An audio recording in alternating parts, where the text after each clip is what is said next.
চলে আসলাম চাঁদপুরে, হলো চাঁদপুরের ঘাট। দেখুন কিভাবে মাছ বিক্রি করে, চাঁদপুরের ইলিশ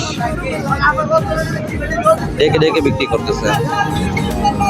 1 2 3 4 5 6 7 8টা। আটটা কত? 3200। দেখুন চাঁদপুরে কিভাবে ইলিশ বিক্রি হয়, চাঁদপুর ঘাট। 200 টাকা লাগবে ঘাটে এসে যদি আমার এটা খাইতে হয়, 180 টাকা খাওয়া তাহলে হলো চাঁদপুরের মতো জায়গায়। তোমায় যত